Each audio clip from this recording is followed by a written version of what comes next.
Hello everyone, this is Bob and Threadbare, and welcome back to Weaving Worlds. Today's video is about a question that you may have to ask yourself several times as you develop a setting. Why does this city exist? Why is there a city here and nowhere else in the area? What is so special about this location that has caused thousands or even millions of sapient creatures to live close together? There are a few good reasons that can explain why this happens, but first of all, it's important to know the two basic ideas that are at the heart of everything: geography and human actions. Geography is incredibly important to the location of a city, and when I say geography, I include every aspect of the surrounding landscape. The fertility of the nearby fields, the availability of potable water, the number of trees suitable for lumber, the quality of the stone both directly beneath the city and the stone you can quarry from nearby, the number of hostile tribes or nations nearby, the location of roads and rivers, the odds of a natural disaster hitting the area, and so on and so on. When enough factors come together, a city can form. But geography isn't everything. Cities are founded by people, and those founders sometimes make arbitrary decisions about where exactly to put a new city. For instance, when Alexander the Great conquered Egypt, he founded a new city along the coast named after himself, Alexandria. This is despite the fact that there was already a trading city a few miles up the Nile River, and Egypt already had a capital, Memphis, at the mouth of the Nile Delta. And yet both of these cities went into steep population declines because Alexander's successors made Alexandria their capital and trading hub. Human actions matter just as much as geography when it comes to where a city ends up, so keep that in mind when you design your setting. As for right now, here are all of the major reasons that I could think of why a city forms, grows, and maintains its population. Trade node. Trade is the lifeblood of every city.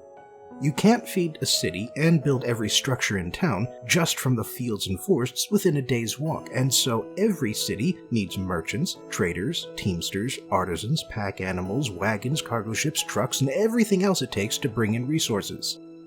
As such, every major city is a trading hub by default, and so it should come as no real surprise that most of the earliest cities formed around popular trading centers. The ancient cities of Mesopotamia like Sumer, Akkad, and Uruk were each centers of trade for the mostly agrarian tribes that surrounded them. Each of these cities sat along the Tigris or Euphrates River, or one of their tributaries, because it gave them access to fresh water and a way to move around by boat. Farmers would travel to a nearby city with their surplus grain and sell them to the locals in exchange for pots, metal tools, artwork, religious rites, and everything else they couldn't produce on the farm. In turn, the city dwellers would sell the grain they didn't need to traveling merchants and buy luxury goods produced elsewhere in the world. Or they'd sell goods that would become luxuries once they traveled far enough away. For a more modern example, Chicago is a major trading hub for all of the grains and animals produced in the upper Midwest. This is because it sits along Michigan Lake, and the Great Lakes are still an important transportation route today. And because Chicago was already an important trading center, it became a major railroad hub after the locomotive caught on. And since the highway system has now supplanted the railroads in America, Chicago also has several interstate highways and U.S. routes that converge near the city. Trade is an important part of every city, but in some cases, it can be the main reason why a city exists. Industrial concentration. Cities are one of the main reasons why humans were first able to specialize. By specialize, I mean a person that could concentrate on a job that didn't involve raising or hunting their own food, because they could sell their creations to farmers, who would then give them the food that they needed to survive. In exchange, a farmer didn't have to make pots in her spare time anymore. She could go to the city and buy pots from a guy who spent his whole day making pots. In fact, these pots were much better than what she could make at home, because the potter had a lot more practice and used the best clay in the area instead of just the nearest clay he could find. The reason it happened in cities is because that's where you had a large enough population for someone to make a living by just doing one thing like that. All of this was the origin of industry, and cities have hosted industrial concentrations and specializations ever since. Geography is most important to industrial cities when the industry in question requires a particular resource. A steelworking city has a lot of iron mines nearby. A city famous for its furniture would be near a large forest. And a city that produces a lot of dyes will have animals and plants in the area that can be harvested to create those dyes. By concentrating these industries in a single city, instead of having a steel foundry next to every iron mine, it becomes easier to find experienced workers, the company owners can build larger and more efficient facilities, and the goods they produce can reach the market faster by using the city's infrastructure. Of course, there are also industries where geography is less important.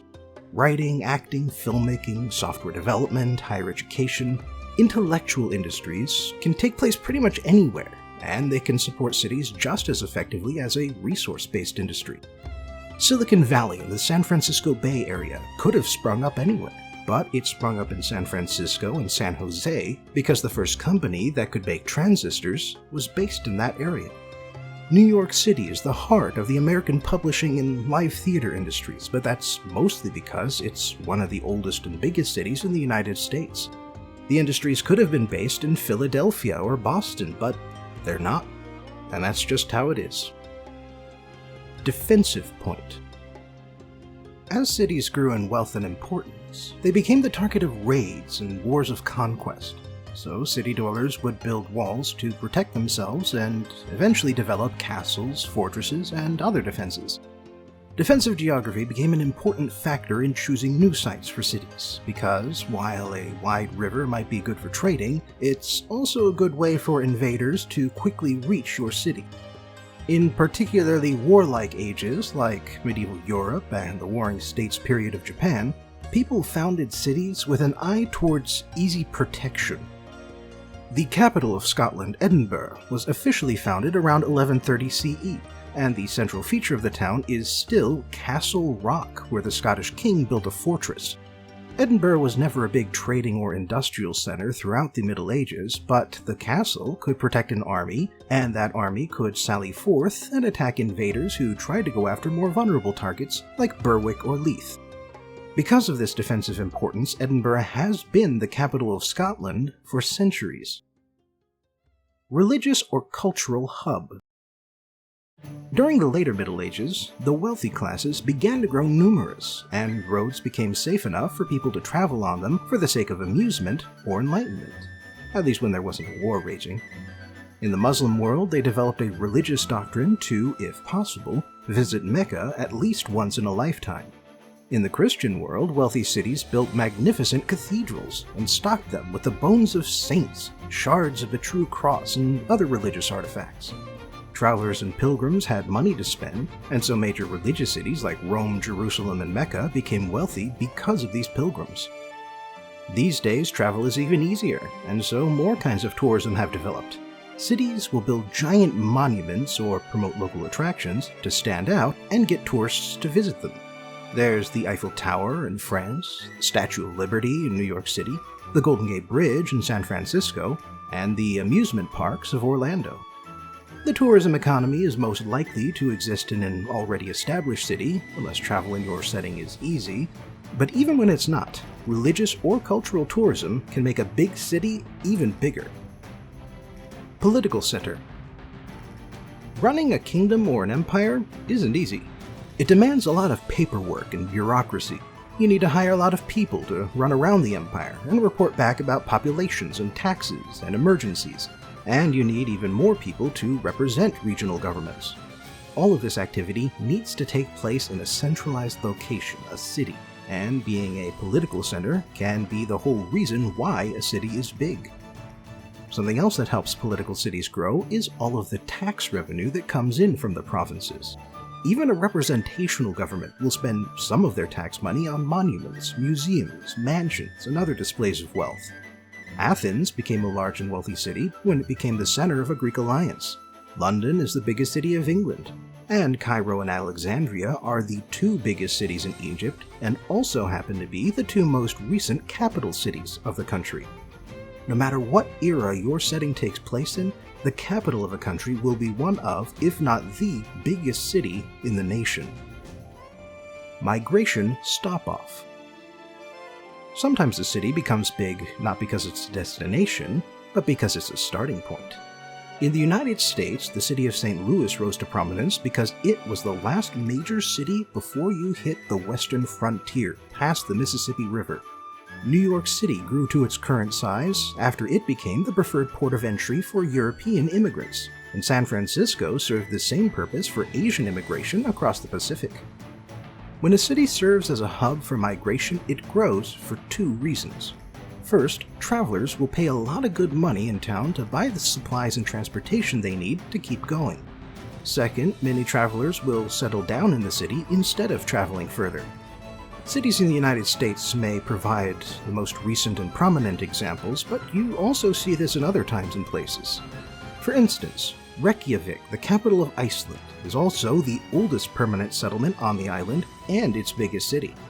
There are reasons why the city is where it is, but then other spots along the coast could also have worked. The reason Reykjavik was and still is Iceland's biggest city is because that is where Norse immigrants would arrive back when the island was first being settled. The planned city.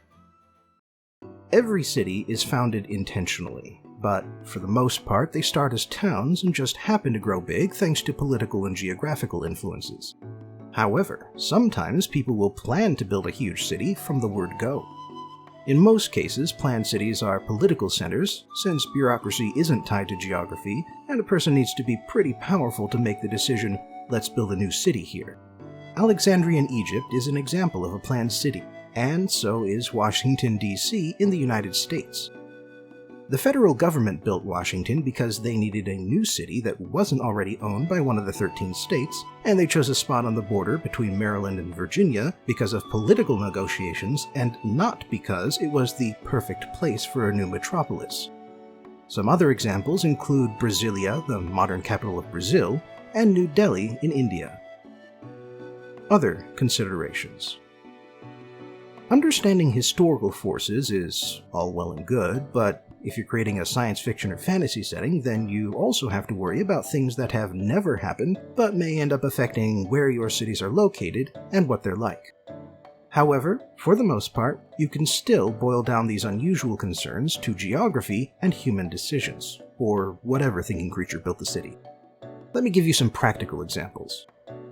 Number 1. A group of space pirates builds a secret base cobbled together out of stolen ships. This base could become a trading hub for the black market. Number 2. A group of powerful mages creates a floating city, but only a special kind of rock can float. Therefore, the location of the mage city will need to be near the floating rock mines. Number 3. A flying race might build a city on a tall precipice or across the upper canopy of a forest. This would be a defensive consideration. Number 4. An ancient civilization built and then abandoned a city, and now a modern civilization has created a new city in its ruins. This takes advantage of readily available resources, and it can draw tourists and archaeologists who want to study the old ruins. Number 5. A new region of space has opened up for human colonists. The last space station or planet on the edge of known space would thus become important, as all the colonists stop there before they begin their expeditions. Number 6. A group of religious or cultural exiles has left their home to find a new place to live. The first settlement they create in the new land would, understandably, become an important cultural touchstone and also serve as a starting point for future religious converts who follow them. One last thing to consider. When a city becomes absolutely huge, it's usually because it has several reasons to exist instead of just one. New York City keeps coming up as an example because it's a cultural center. It leads the nation in several industries. It's a tourist destination, it's an economic hub, and it's an immigration port. Thanks to all of that, New York City is the largest metropolis in the United States, with an estimated 8 million people in the city borders and 20 million people in the larger metro area.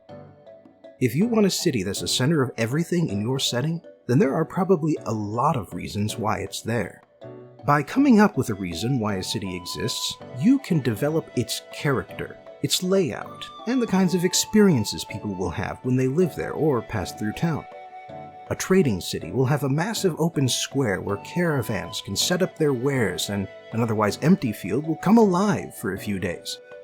A local spice industry means there are whole districts where plants and animals are dried out and rendered into powder, and the district probably stinks to high heaven. A migration stop-off will have a big hotel district and lots of general goods for sale, and the most powerful people in town will be whoever owns all of those businesses. So once you know why a city exists, you'll have a great place to start as you figure out what it's like to live there. Thanks for joining me again for today's journey into weaving worlds. Please like, share, and subscribe because that raises my visibility here on YouTube. Check out my other stuff if you have some time, support me on Patreon if you have some money, and I hope I'll see you again for the next video.